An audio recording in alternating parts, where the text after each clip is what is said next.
Hello, today I'm going to show you how to make a simple cabbage soup. Please watch the entire video and please don't forget to like and subscribe down below.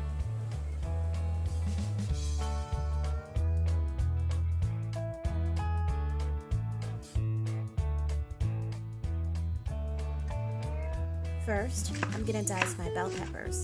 It doesn't have to be perfectly even. You can have green bell peppers to add color to your dish. Make sure you wash all your vegetables before cutting them. Dice your tomatoes neatly. I usually wash off the seeds from my tomatoes, but for this dish, it's better to just leave them as they are. We normally don't have canned tomatoes in our regular store, but if you can find one, you can use that as well. Or you can just buy tomato paste to add to your real tomatoes. Next is your garlic. Pound and mince your garlic.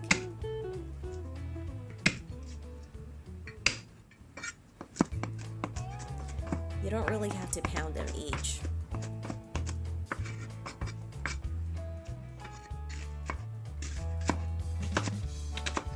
Dice your onion.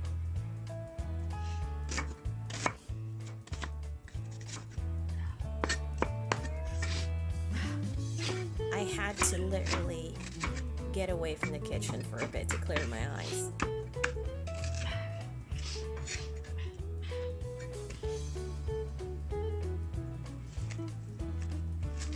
Finally, your white cabbage.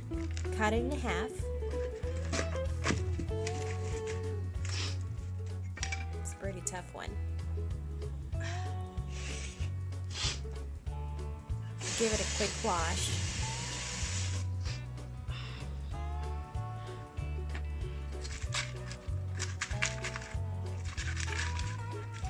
And remove the stalk part and start chopping.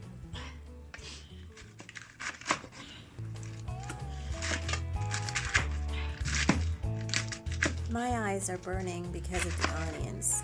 Just so you know, I'm cutting the cabbage with my eyes closed.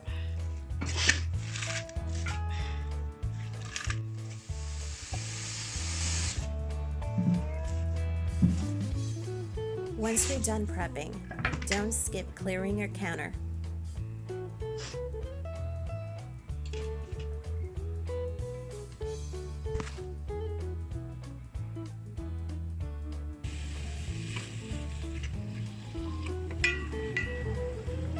Since I live alone and don't have much tools in the kitchen, I use the rice cooker instead of a pot.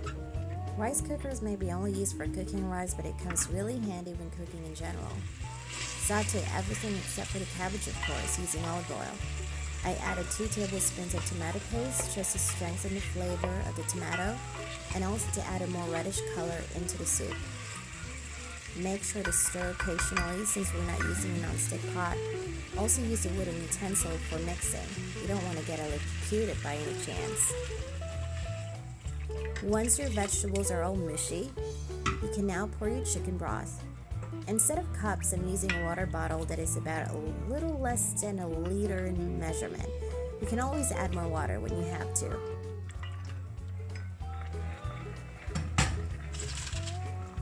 Bring the soup to a boil, then you can start pouring your cabbage.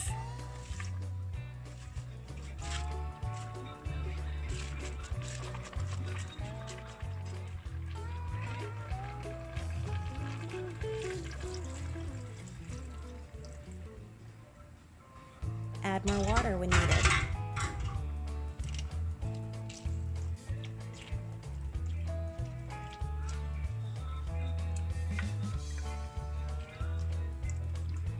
Let it boil for a few more minutes.